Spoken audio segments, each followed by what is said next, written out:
Sometimes stories about Hollywood are filled with drama that never made it to the screen, and when it comes to Nancy Kulp and Buddy Ebsen, well, their story is the kind that makes you lean in a little closer. Before the Beverly Hillbillies threw these two into the same spotlight, their lives were already packed with the kind of experiences that could fill entire books. But here's the thing, what happened before that iconic show really sets the stage for the tension that simmered between them later on. Let's start with Nancy. She wasn't your typical Hollywood star. Born in Harrisburg, Pennsylvania, she was the only child of Robert and Marjorie Kulp. Her dad was a traveling salesman, always on the move. While her mom juggled teaching and later became a school principal, Nancy grew up in a world of structure and education. Moving to Miami when she was still young, by 1943, she'd earned a degree in journalism and seemed set for a life behind the pen instead of in front of the camera. But Nancy's journey wasn't a straight shot. She was writing for the Miami Beach Tropics, a local paper, interviewing big names like Clark Gable and royalty like the Duke and Duchess of Windsor. Not exactly small potatoes, right? Then World War II came calling, and Nancy didn't hesitate. She left her studies to join the U.S. Naval Reserve. Picture her, young and determined, earning the rank of lieutenant while serving her country. Now let's pause there for a second and flip the coin to Buddy Ebsen.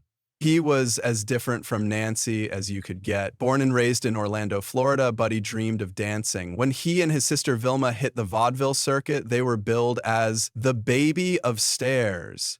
Buddy had this easy, laid-back charm. People loved watching him dance, but life wasn't all smooth sailing. When Buddy got to New York with barely enough money to grab a sandwich, he knew he had to hustle. The hustle paid off, Broadway came calling, and soon Hollywood wasn't far behind. Buddy landed roles in musicals, danced with Shirley Temple, and even got tapped by Walt Disney himself to help animate Mickey Mouse's moves. But things weren't always so magical. Buddy's career hit a major snag when he was cast as the Tin Man in The Wizard of Oz. It sounds like a dream gig, right? Not so much. The makeup they used had aluminum dust, and it nearly killed him. He ended up in the hospital, and the role went to someone else. After that, Buddy turned to other gigs, including sailing and teaching naval officers during World War II. He might have been easygoing, but life had given him his fair share of knocks. Now, picture Nancy and Buddy, two people from completely different worlds, both with their own quirks and drive. By the time the 1950s rolled around, Nancy had moved to Hollywood. She'd gotten married, though it didn't last, and taken a job in MGM's publicity department. A director spotted her and thought she had the face for acting. Soon she was popping up in small roles, playing everything from a maid on I Love Lucy to a drunken waitress on Maverick. Nancy wasn't a leading lady, but she had this knack for stealing scenes with her sharp wit and no-nonsense attitude. Meanwhile, Buddy was busy carving out a space for himself in television. He had a knack for playing folksy, down-to-earth characters that audiences couldn't help but love. He'd already built a reputation as someone reliable, someone easy to work with. At least, that's how he came across to most folks. But here's where things get interesting. By the late 50s, paths had started crossing in the world of television. They weren't exactly working side by side yet, but the town wasn't that big. Nancy was earning a reputation as a smart, hard-working actress, but she also had strong opinions and wasn't afraid to speak her mind. Buddy, on the other hand, was known for being more traditional, maybe even a bit old-fashioned in his views. Before the Beverly Hillbillies came along, both were chasing opportunities wherever they could.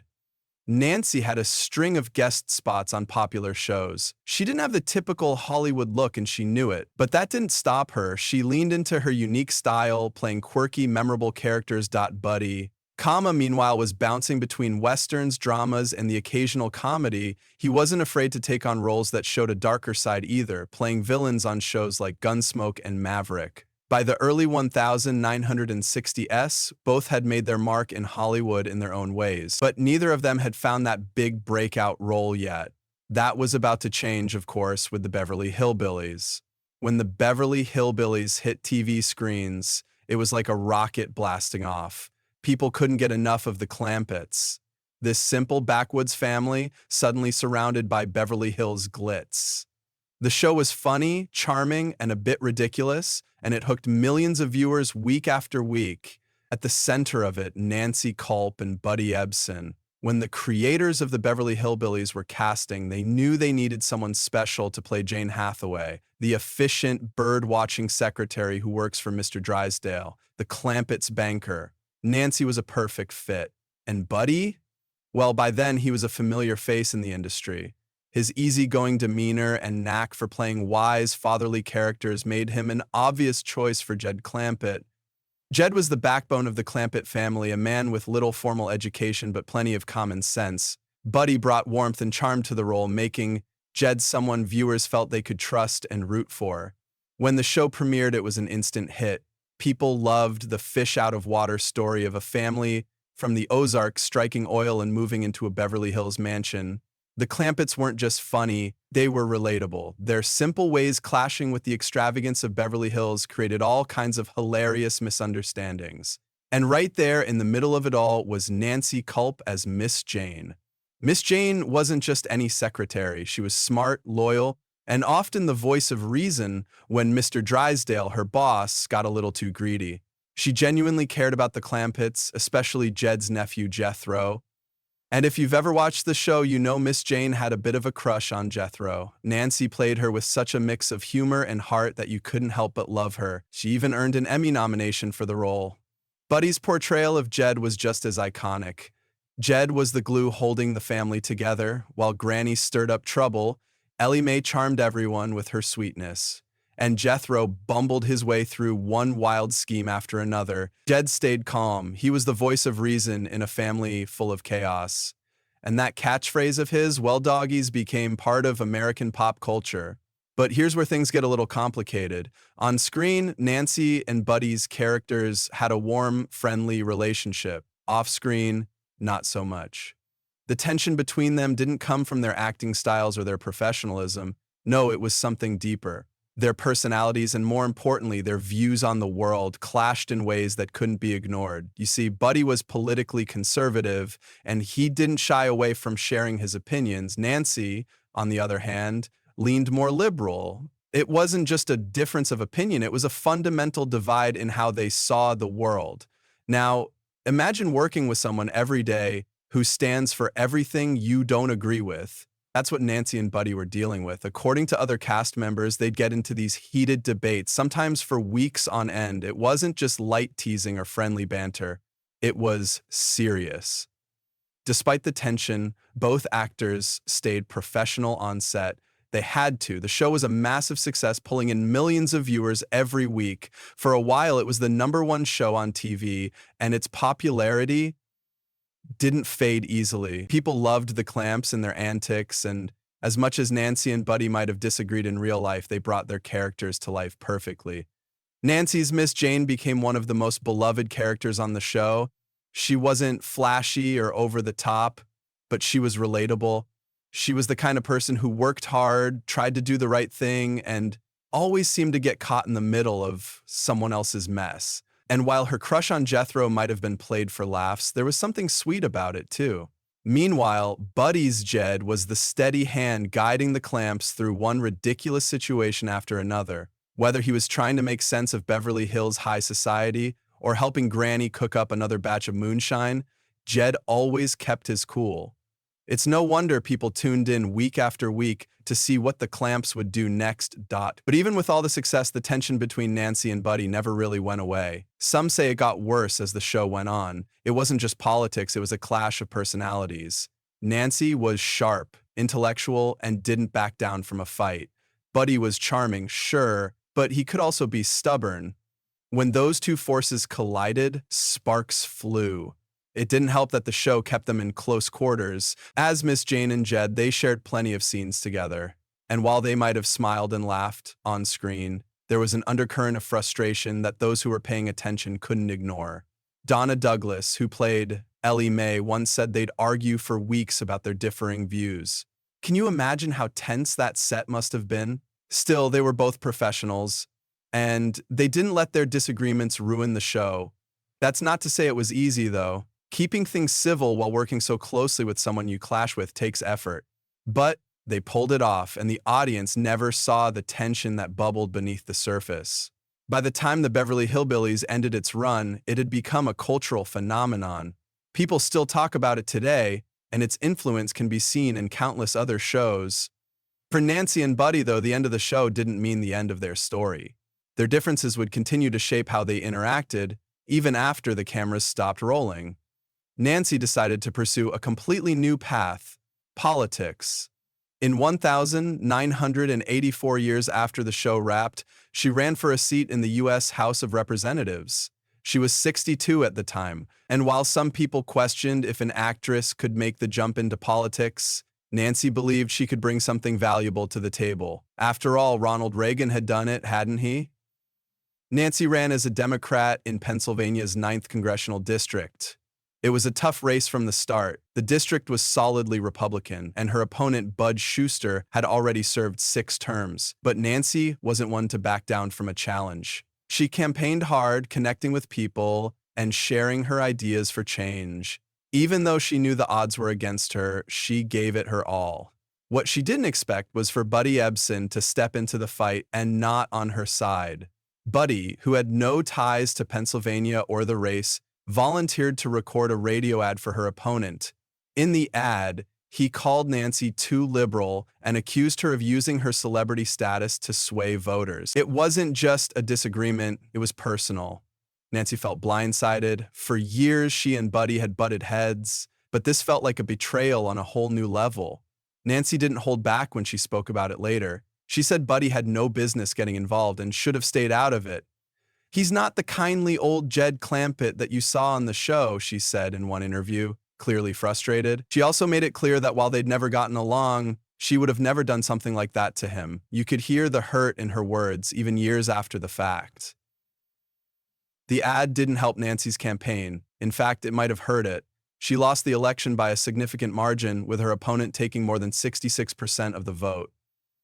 Afterward, Nancy said she didn't blame Buddy for her defeat, but the sting of his actions stayed with her. She left Pennsylvania for a while to clear her head, returning only after she'd had time to process what had happened.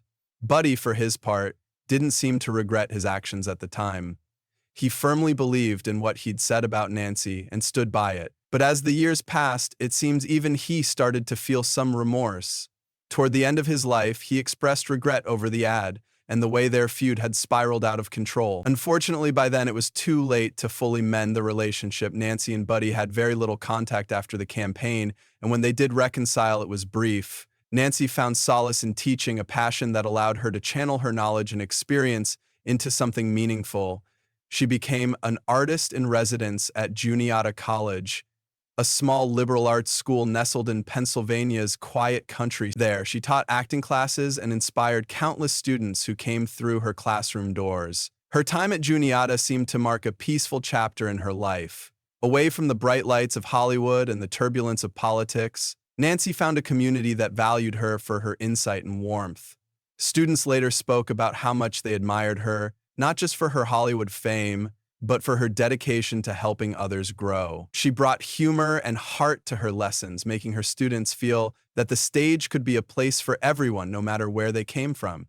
It's easy to imagine her smiling as she shared stories of her days on the Beverly Hillbillies, sprinkling in advice about life both on and off the stage. Nancy also spent time performing in local theater productions and occasionally made guest appearances on television. She never fully stepped away from acting, even as she shifted her focus to teaching. It was clear she loved the craft, and her later work reflected a deep appreciation for the power of storytelling. But she didn't just act, she lived a full and vibrant life outside the spotlight. Nancy had a knack for connecting with people, whether it was her students, friends, or neighbors, and she made the most of her time. In 1990, however, Nancy faced a new challenge when she was diagnosed with cancer. Despite the diagnosis, she remained as determined as ever, continuing to teach and stay active in her community for as long as her health allowed. Friends and colleagues described her as brave and strong, qualities she had shown throughout her life. She passed away in 1991, leaving behind a legacy that went far beyond her role as Miss Jane Hathaway. Nancy's story was one of persistence, creativity, and a refusal to be defined by one chapter of her life. Buddy Ebsen, meanwhile, had his own path in those later years. Though he stayed in the entertainment industry, his work slowed down as he aged. After the Beverly Hillbillies ended, Buddy kept acting, taking roles in movies and television shows. He even starred in a popular detective series called Barnaby Jones, which ran for several years and kept him in the public eye. But no matter what he did, people couldn't help but associate him with Jed Clampett. That character, with his homespun charm and iconic catchphrase, had become larger than life. Buddy didn't seem to mind the association, at least not outwardly. He embraced the love fans had for Jed, even if it meant occasionally being typecast. But privately, it wasn't always easy. Imagine building a career full of variety and talent, only to be remembered for one role. Still, Buddy handled it with grace, often appearing at events and interviews where he happily reminisced about his time on the Beverly Hillbillies. He wrote a memoir later in life, sharing stories about Hollywood, his career, and yes, even the infamous feud with Nancy. Outside of acting, Buddy had plenty to keep him busy. He was an accomplished sailor and spent much of his free time on the water. He also dabbled in writing, penning novels that gave him a creative outlet beyond acting. Buddy had always been a man of many talents, and he found ways to stay active and engaged even as the years went by. In his personal life, Buddy enjoyed a long marriage to Dorothy Knott, his third wife, and spent his later years surrounded by family. He lived to the remarkable age of 95, passing away in 2003. By then, most of his contemporaries were long gone, and he was one of the last living connections to the golden age of television. His death marked the end of an era, but his legacy lived on through the countless reruns of the Beverly Hillbillies and the memories of those who had worked with him. Looking back, their story feels like a collision of two strong personalities who just couldn't find common ground. They were both passionate, talented, and fiercely opinionated, and their differences created a rift that was hard to bridge. Still, it's impossible to ignore the magic they created together on screen. As Jed and Miss Jane, they brought laughter and warmth to millions of viewers, a testament to their professionalism and talent.